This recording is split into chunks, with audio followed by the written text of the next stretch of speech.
వైజాగ్ వేదికగా ఢిల్లీ క్యాపిటల్స్ తో జరిగిన మ్యాచ్ లో 20 పరుగుల తేడాతో సిఎస్కే ఓటమి పాలైంది. దీంతో చెన్నై తొలి ఓటమిని చవిచూడాల్సి వచ్చింది. ఈ మ్యాచ్ లో సిఎస్కే ఓడిపోయినప్పటికీ ఆ జట్టు స్టార్ ఆటగాడు ఎంఎస్ ధోని మాత్రం తన అభిమానులను అలరించాడు. ఈ ఏడాది సీజన్ లో తొలిసారి బ్యాటింగ్ కు వచ్చిన ధోని ఢిల్లీ బౌలర్లను ఊచకోత కోశాడు. క్రీజులకు వచ్చినప్పటి నుంచి బౌండరీల వర్షం కురిపించాడు. బుల్లెట్ లాంటి షాట్లు కొడుతూ ప్రత్యర్థి బౌలర్ల గుండెల్లో రైళ్లు పరిగెత్తించాడు. ధోని సిక్సర్లు కొడుతుంటే స్టేడియం హోరెత్తిపోయింది. కేవలం 16 బంతులు మాత్రమే ఎదుర్కొన్న మిస్టర్ కూల్ 4 ఫోర్లు 3 సిక్సర్లతో 37 పరుగులు చేసి అజేయంగా నిలిచాడు. అన్రిచ్ నోజే వేసిన చివరి ఓవర్లు అయితే ధోని ఆకాశమే హద్దుగా చెలరేగిపోయాడు. ఏకంగా ఓవర్లు 20 పరుగులు రాబట్టాడు. ఒకవేళ ఈ మ్యాచ్ లో ధోని 4 లేదా 5వ స్థానంలో క్రీజ్ లో దిగి ఉంటే ఖచ్చితంగా సిఎస్కే విజయం సాధించి ఉండేది. ప్రస్తుత ధోని ఫామ్ ను బట్టి చూస్తుంటే, తన బ్యాటింగ్ హోరును చూస్తుంటే ఖచ్చితంగా తన ఖర్చొచ్చిన విశాఖ వేదికగా ఈ మ్యాచ్ లో సిఎస్కే గెలిచి ఉండేది. మరోవైపు తొలుత బ్యాటింగ్ చేసిన ఢిల్లీ జట్టులో రోడ్డు ప్రమాదం నుంచి కోలుకొని ఐపీఎల్ ఆడుతున్న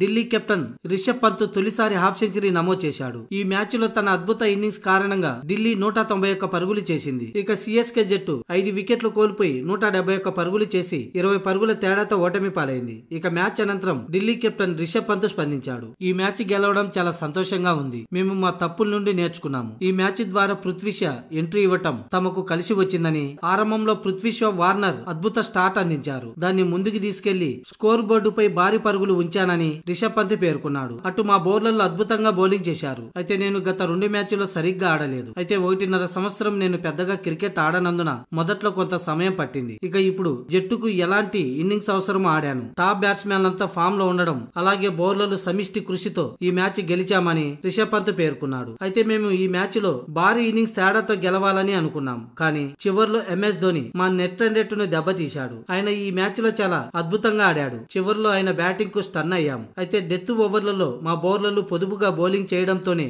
మ్యాచ్ గెలిచే అవకాశం దక్కిందని రిషబ్ పంత్ పేర్కొన్నాడు.